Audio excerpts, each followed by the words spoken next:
Bekas Menteri di Jabatan Perdana Menteri, Datuk Zaid Ibrahim saran pemain sayap Selangor FC, Faisal Halim untuk mengambil tindakan undang-undang terhadap polis atas dasar penyelewengan tugas awam.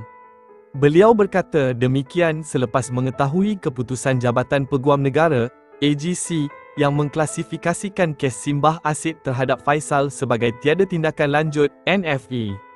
Faisal sebenarnya ada pasukan peguam yang cukup hebat. Jadi sepatutnya mereka boleh beri cadangan yang kukuh untuk teruskan kes ni.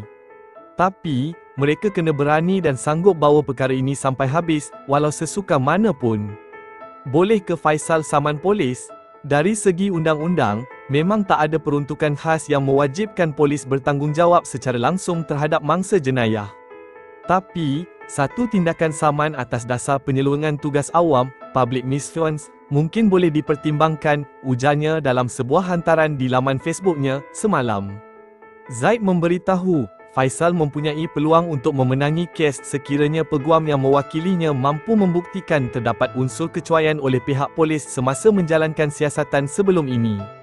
Kalau Faisal dan pasukan guamannya boleh buktikan yang polis tak buat kerja dengan betul sama ada cuai, lalai, atau sengaja elak buat tangkapan, maka kemungkinan untuk menang kes tu tetap ada.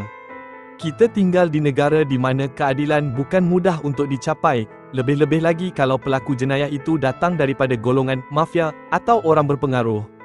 Jadi memang mencabar, tapi Faisal kena terus tabah dan kuat semangat, katanya lagi. Terdahulu, Jabatan Peguam Negara mengklasifikasikan kes simbah asid yang melibatkan Faisal Halim sebagai media tiada tindakan lanjut, NFA. Bagaimanapun, peguam yang mewakili Faisal, Nik Zarif, memohon kepada Jabatan Peguam Negara, AGC, agar kertas siasatan terhadap kes simbah asid membabitkan pemain sayap sensasi Selangor FC dan kebangsaan itu dibuka semula. Terima kasih kerana menonton. Kalau anda suka video ini, jangan lupa untuk like, share dan subscribe. Kita jumpa lagi dalam video akan datang.